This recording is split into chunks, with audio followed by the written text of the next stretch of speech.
Ya, saudara, hari ini saya akan share tentang title-nya Hari Tuhan. Kenapa? Karena Hari Tuhan itu mencakup semuanya.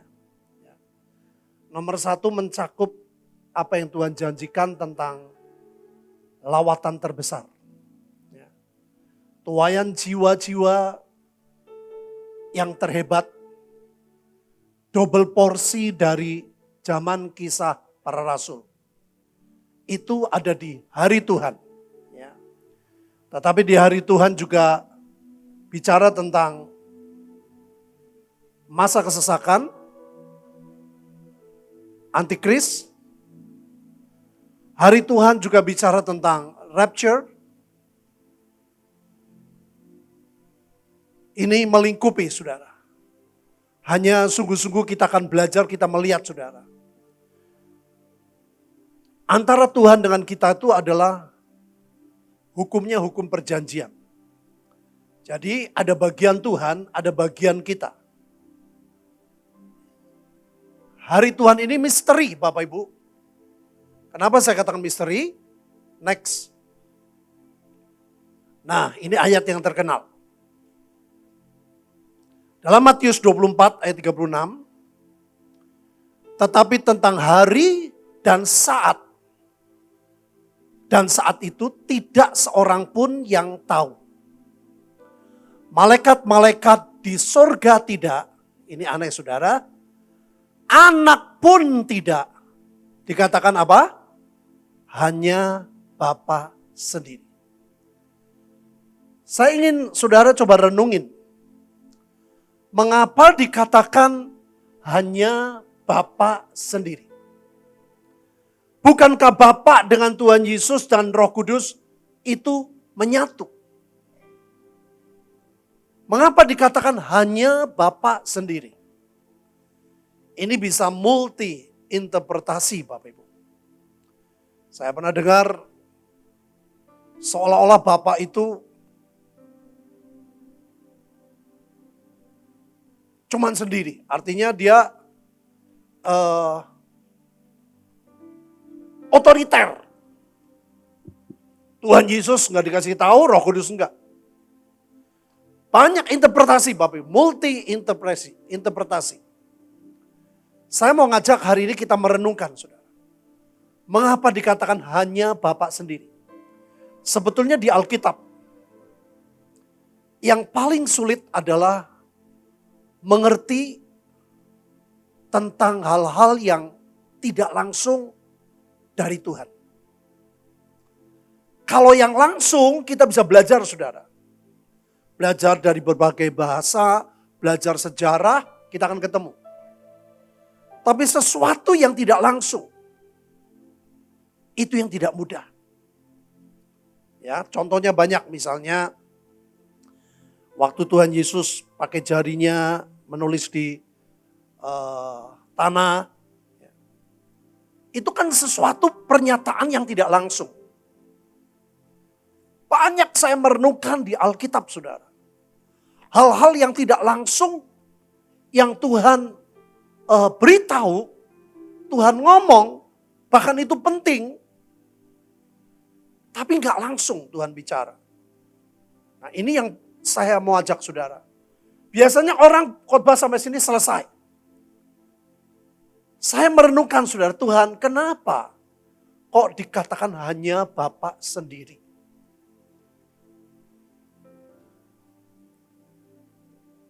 Ternyata, saudara, satu kali saya tuh merenungkan, saya berdoa. Tuhan, kapan sih Engkau datang yang kedua kali? Kapan sih Tuhan Yesus datang kedua kali? Saya dari dulu percaya, saudara.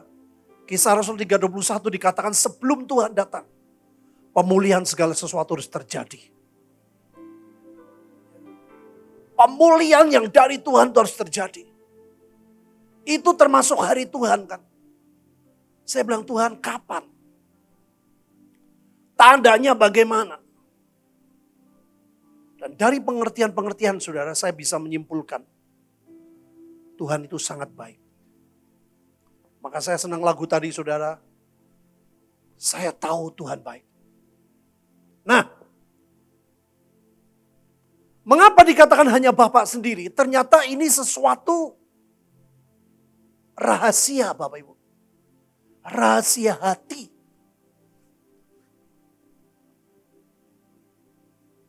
Di sini Roh Kudus gak ditulis. Malaikat ditulis. Kenapa Roh Kudus gak ditulis Bapak Ibu? Karena Roh Kudus tugasnya setelah Tuhan Yesus naik ada di bumi. Jadi yang ada di bumi, gereja, umat Tuhan, dan Roh Kudus.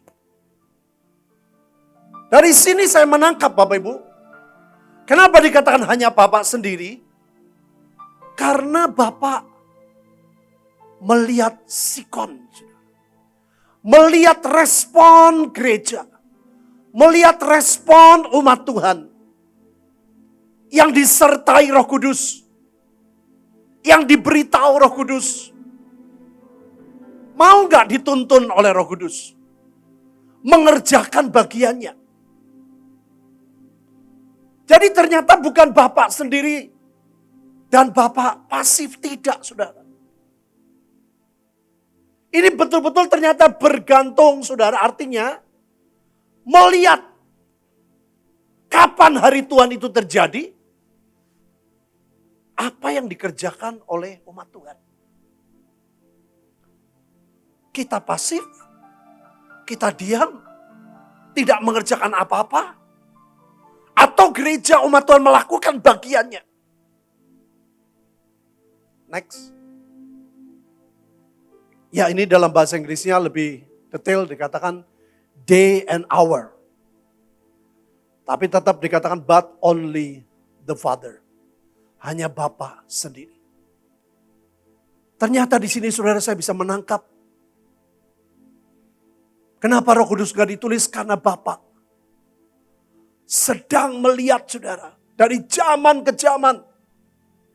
Dan terutama hari-hari akhir ini. Yang kita punya istilah lap terakhir, putaran terakhir.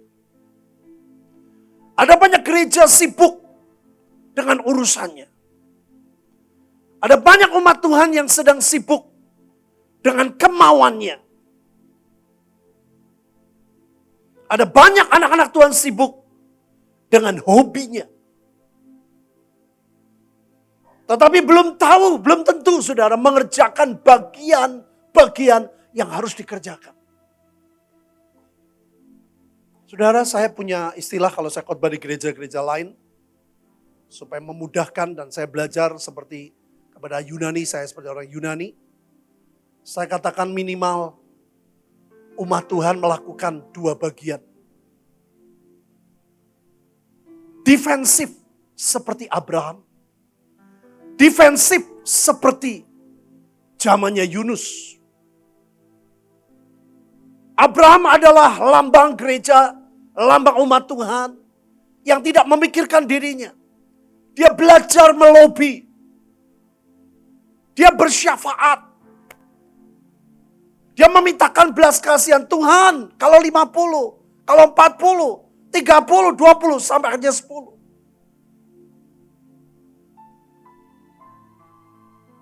Ini gereja umat Tuhan yang defensif, saudara, yang bersyafaat. Hari-hari ini Tuhan sedang melihat, saudara.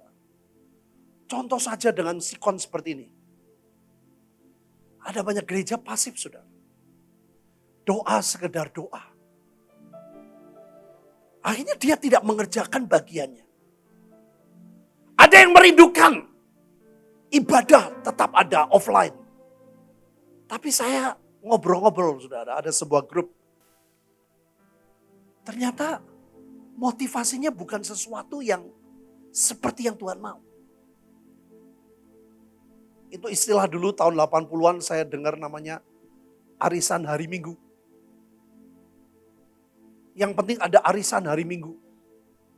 Ini menyedihkan sekali Bapak Ibu. Padahal yang Tuhan mau ada orang-orang. Nah ini Bapak sedang menunggu saudara. Kapan waktunya lawatan, kapan waktunya antikris, kapan waktunya hujan roh. Ini Bapak yang menentukan. Tapi Bapak sedang melihat, sedang menunggu apa yang dilakukan oleh gereja Tuhan. Saudara, saya ingatkan kembali. Bahtera itu dibangun Tuhan. Sampai saya minta catatannya sama Lani. Saya pelajari, saya renungin. Bahtera itu dibuat, saudara. Tuhan sampai bilang, maukah engkau memikirkan Indonesia? Itu awalnya loh. Setelah kesekian kali kita kumpul di Semarang, Tuhan tunjukkan peta dunia. Maukah engkau memikirkan dunia? Setelah Tuhan melihat kami, hamba Tuhan, saudara, dari desa ke desa, pulau ke pulau. Saya bersyukur sebelum saya bersama Bahtera, saya dulu di pelayanan desa terpadu di Pesat. Saya memberi hidup, saudara. Memberi uang, memberi tenaga, apa saja. Saya khotbah di seluruh Indonesia. Ke Papua, ke Sulawesi, ke Kalimantan. Rasanya semua pulau di Indonesia saya datangi, saudara. Saya nggak terima serupiah pun. Saya keluar duit. Saya membangun banyak yang saya bisa lakukan. Dan saya ingatkan saudara, Bahtera. Tuhan bilang, maukah engkau memikirkan Indonesia? Kenapa Tuhan ngomong seperti itu, saudara? Saya renungin tuh tulisannya yang Engkong Yusak semua ngomong, saudara. Engkong bilang, kita nih bukan yang terbaik. Kita harus bersyukur karena kita diberi tugas khusus. Karena banyak orang hanya memikirkan. Yang penting gerejanya, yang penting kelompoknya, yang penting persekutuannya, yang penting yayasannya, yang penting kelompoknya. Kita jangan sampai terjebak, saudara.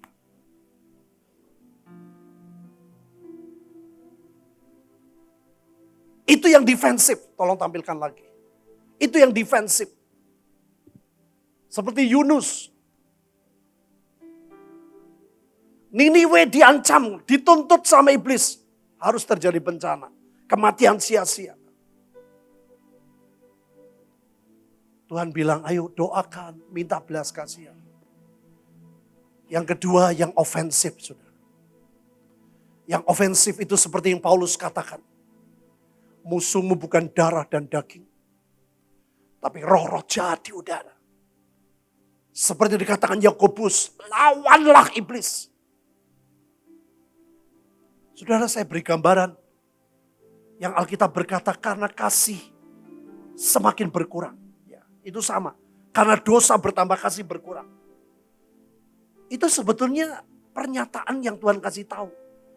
Yang zaman Tuhan Yesus pertama kali datang di bumi, lahir, dikatakan betapa besar kasih Allah. Timbangannya kebalik, saudara.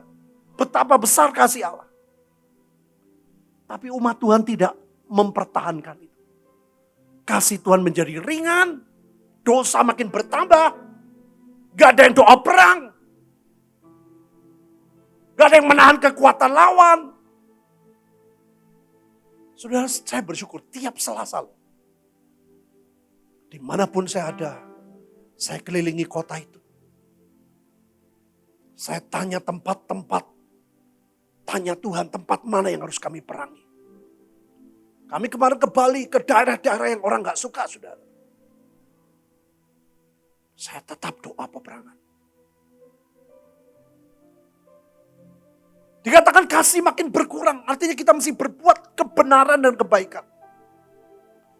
Makanya saya bilang, saudara, kalau kita gak memperhatikan hidup benar kita, hidup keluarga kita, sebagai ayah, sebagai suami, sebagai istri, dan itu gak diperhatikan, itu mempercepat cawan kejahatan jadi penuh, saudara.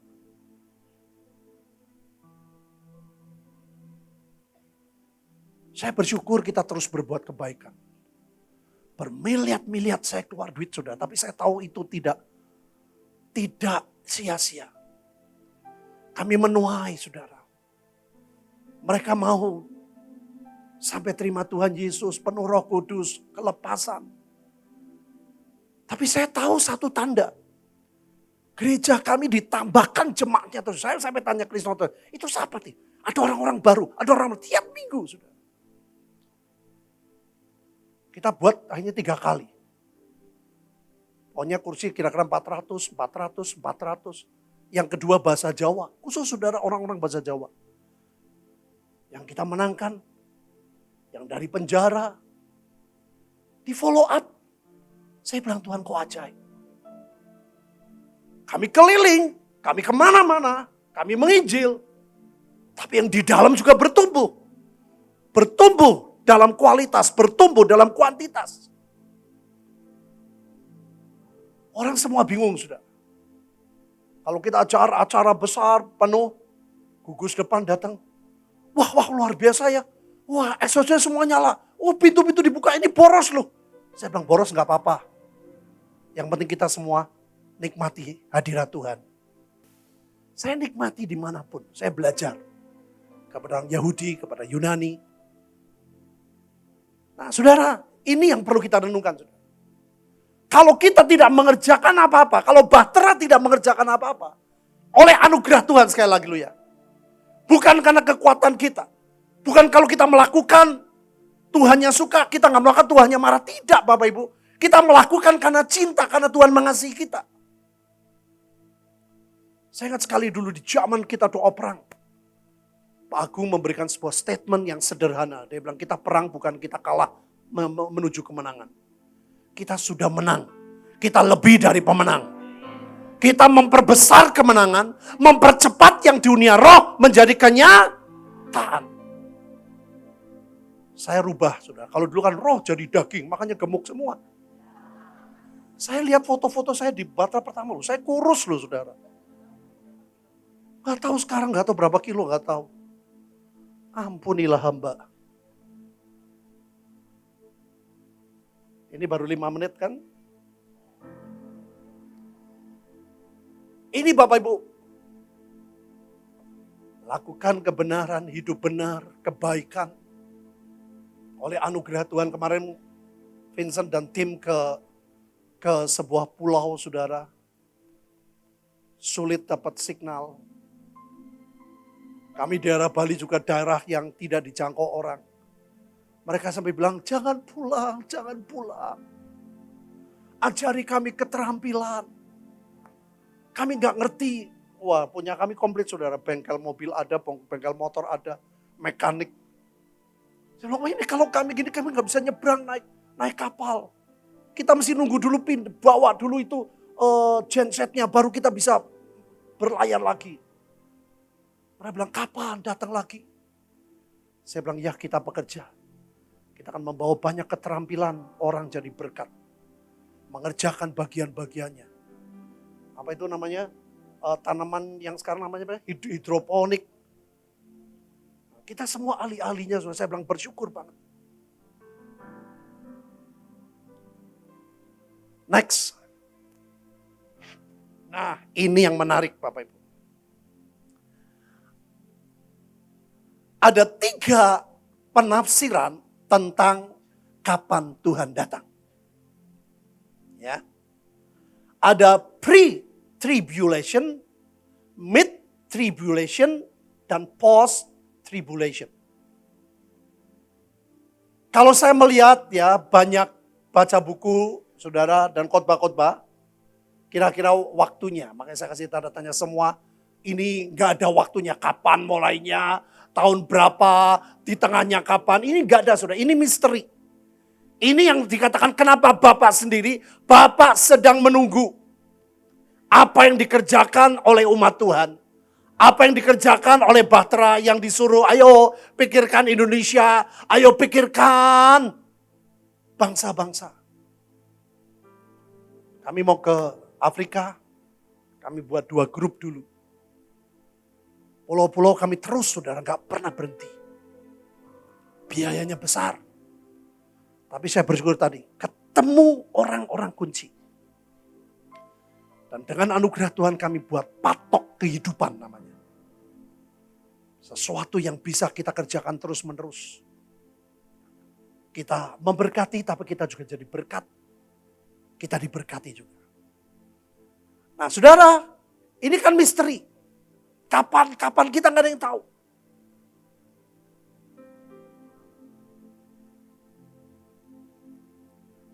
Saya jadi ingat, tahun 80 sekian, ada hamba Tuhan dari Amerika. Khotbah di Bandung dan khotbah di Ungaran. Apa namanya? Taman Getsemani. Itu hamba Tuhan, saudara, saya lihat dia wise banget. Dia bilang, mengapa ada 3 penafsir tentang kedatangan Tuhan atau rapture? Ini semua tergantung dari gereja katanya. Kalau gereja umat Tuhan berdoa, berbuat kebenaran, melakukan kebaikan. Ini tahun 80 loh Bapak Ibu, saya udah dengar. Jauh belum ada Batra, saya udah dengar. Kalau gereja mengerjakan bagiannya, ada yang doa syafaat, ada yang doa ofensif melawan setan. Gereja berbuat kebaikan, hidupnya benar. Kalau semua dikatakan, ini akan di sini. Umat Tuhan tidak mengalami tribulation. Tapi dia bilang rasanya gak mungkin. Nah, tahun 80 saya pertama kali dengar sudah. 82 per 83 itu. Dia bilang karena gereja kebanyakan arisan hari Minggu. Jadi mereka tidak mengerjakan doa, tidak, hidup benar, tidak, berbuat kebaikan, tidak, syafaat tidak, doa perang tidak. Saudara, saya sama Bu Lina sampai sekarang. Kami tetap doa perang. Kami tetap menjangkau banyak jiwa. Tapi memang kami tidak hit and run, kami pelan-pelan. Sampai kami ketemu muka dengan muka. Saya udah pakai APD, saudara, masuk ke desa. Ini Pak Pendetanya ya, ketahuan loh saudara. Saya sendiri gak tahu. Sudah pakai face shield, pakai ini, pakai panjang. Saya ke desa-desa saudara. Saya ingin ketemu orang-orang yang saya bisa temui. Orang-orang kuncinya di desa ini mana? Orang kunci di desa itu mana? Saya bilang ada paksa, saya mau ke gereja, saya mau dibaptis. Bukan kita yang minta. Masalah saya bersyukur tiap minggu ditambahkan seperti zaman Kisah Rasul. Kita menuai keluar tapi di dalam terus bertambah. Itu yang sehat, saudara. Nah, akhirnya pendeta itu ngomong, rasanya yang memungkinkan cuman ini dan ini. Artinya apa? Kalau ada kelompok, dia ngomong gitu, umat-umat Tuhan gak banyak. Kalau ini semua gereja, rasanya gak mungkin. Tapi kalau semua umat Tuhan, ada bagian orang tua, umat Tuhan, yang mengerjakan bagiannya, yang bersyafaat, yang doa perang, yang hidupnya belajar hidup benar, keluarga-keluarga diberesin, hidupnya diberesin, berbuat kebaikan. Itu yang membuat kalau ini saudara, ini saya gambarkan ini kayak timbangan. Ya, kalau ini misalnya kejahatan berkurang, kebaikan bertambah, kebenaran bertambah. Saudara, dia ngomong sangat sekali, yang memungkinkan tuh ini, kalau ada saudara. Makanya saya waktu denger ini, saya bisa ingat saudara. Ya saya dari, oh Tuhan, saya buka lagi tuh bukunya yang Lani kasih. Saya dengerin tuh omongan yang Kong Yusak. Saya bilang kita dipakai Tuhan, dibangun Tuhan, Batra. Untuk mengerjakan apa yang gereja-gereja tidak mengerjakan. Nah kalau kita sama dengan gereja-gereja lain, doa perang tidak, syafaat tidak, berbuat baik tidak, benar tidak, kita dosanya gede loh Bapak Ibu. Kalau Bahtera disuruh Tuhan tidak mau mengerjakan, ya terpaksa di sini saudara. Itu yang mengerikan. Padahal di Alkitab berkata tidak ada satu orang pun yang sanggup. Tidak ada satu orang pun yang kuat saudara. Makanya saya dulu waktu pertama Pak Yusak sering ke Tegal, sudah saya tanya, Om, kenapa sih doa puasa seminggu 2 kali? Dia bilang Tuhan suruh ajari aku Pet. Nyicil penderitaan. Saya bilang, wih pengertian itu saya kaget sudah. Vincent ingatin saya terus, Pak, value-value yang Tuhan ajarkan kepada engkong Papa. ingetin kepada kita. Saya bersyukur orang yang SMS saya sudah bilang, Pak, saya udah tahu Pak. Bapak nggak usah move on. Dulu kan move on terus. Pak Yusak sudah nggak ada Pak. Pak Agung sudah nggak ada, jangan sebut lagi. Galak banget. Pak Agung disebut aja nggak boleh katanya. Saya bilang, saya bukan menyebut Pak Agung, bukan Pak Yusak. Tapi value-nya yang Tuhan ajarkan kepada mereka itu luar biasa. Saya nggak mau cuma dengar. Sampai tiap hari saudara saya nonton YouTube-nya. Khotbah-khotbah beliau. Itu betul-betul sesuatu yang sangat jadi berkat. Sekali lagi di radio kami ditanya siapa yang dirindukan. Itu loh dokter gigi. Nek khotbah ngomongnya gampang katanya. Bahasa Ibrani kuno. Tahu bahasa Ibrani kuno? Jowo. Ya, tampilkan lagi. Ini saudara. Nah, mengapa saya katakan seperti Rahab? Saudara, saya mau beritahu, kalau saudara dan saya mengerjakan bagian kita, yang orang lain tidak mengerjakan. Saya kemarin tanya, itu di seberang, di dekat Nusa Kambangan. Vincent bilang, Pak, kami tidurnya cuma di lantai. Di lantai Bapak Ibu, nggak ada AC. Yang di Nusa Penida, di mana tidurnya? Oh lumayan Pak, di kantor kelurahan. Semua nggak enak, kita sedang cicil saudara. Seberapa Tuhan tinggi, angkat tinggi kita. Saya tidak pernah lupa dari mana saya dipanggil. Nah saudara, Rahab itu siapa sih? Bukan orang baik Bapak Ibu. Dia pelacur tapi dia mengerjakan bagiannya. Maka Tuhan berkata, selamatkan Rahab. Semuanya dipukul, Rahab tidak. Semuanya dihancurkan, Rahab tidak. Saya mau beritahu, saya ingin memberi semangat kepada saudara. Kerjakan bagianmu maksimal, semaksimal mungkin. Engkau yang bersyafaat, engkau yang doa perang, engkau yang bisa dua-duanya. Engkau yang bisa berbuat kebaikan. Cawan yang dari Tuhan kita penuhi. Dan saya mau beritahu, Tuhan tidak usah dituntut memberi upah. Tuhan pasti memberikan upah. Upah keselamatan itu dinikmati oleh Rahab. Makanya saya katakan saudara, kami pergi, kami kemana-mana kami keluar duit. Tapi saya bersyukur. Saya mulai ngomong nanti minggu depan lagi, kursinya mulai dipepetin dikit lagi. Ya dulu kita pertama kali 5 meter loh. Itu kalau ngomong, hei, bawa enggak? Nah,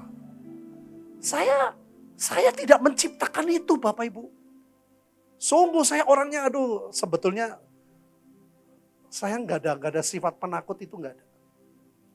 Saudara kalau pengen nyoba nanti ini sekarang coba kalau mau berani ke China. Saya udah tanya saudara. China sekarang lagi serem-seremnya. Saya udah liatin, borgol waktu itu. Dia udah bilang, kamu 3 hari ya di penjara, setelah itu kamu pulang. Pertama saya kaget, wih penjara. Dia kalau ngomong penjara itu gak guyonan sudah. Oh penjara ya, nanti di hotel. Oh enggak. Kalau Cina enggak kayak gitu saudara. Saya udah pikir, waduh. Terus saya timbul kerelaan, Tuhan ya udahlah. Yang penting saya minta 1,5 miliar jiwa diselamatkan. Begitu saya muncul kerelaan saudara, terjadi ribut antara Intel dengan bagian imigrasi. Ributnya apa? Terus dia ngomong, tahu-tahu dia tanya, kamu tadi mau ngomong sekolah, mau niat jahat apa tentang sekolah? Saya bilang, saya nggak niat jahat. Kamu punya sekolah? Punya. Saya tunjukin gambar ya saudara. Gambar sekolah waktu dibakar. Dan IS. Ya seperti itulah. Terus hanya mereka menyimpulkan, kamu ternyata kumpulin orang-orang kaya di Shanghai, kamu mau minta bantuan ya, minta duit ya. Oh saudara itu gak gampang. Saya kalau ngangguk, saya salah sama Tuhan. Kalau saya geleng masuk penjara, ayo coba. Saya sulit sekali. Saya cuman hehehe. Nah ketawa kan bisa ya, bisa enggak toh.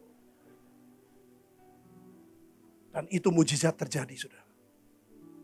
Waktu di lantai 4, saudara tanya Yohanes. Saya ketakutan setengah mati dari bawah, sudah dengar. Bunuh pendeta, dia tunjuk saya loh. Aku pikir daripada aku mati sia-sia, aku mau nyari besi.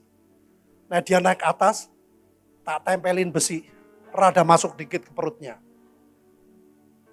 Orang kalau ketakutan ternyata begitu. Bener ya Sam? Kau ini joro yang ngono toh?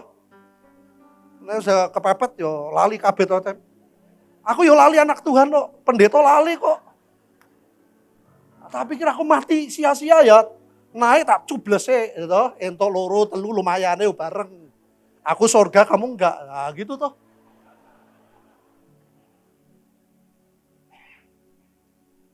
Saya bukan tipe penakut, saudara. Sejak papa saya meninggalkan saya. Tapi saya bersyukur Tuhan anugerah. Saya sempat hampir salah.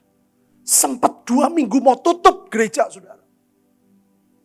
Tahu-tahu bisa ada Wakapolres, dia Pak Pendeta. Tetap kebaktian Pak Pendeta. Saya yang menghadap. Sopo Kris jenenge? Wakapolres kita? Pak Lik, ya Pak Kelik namanya lucu saudara.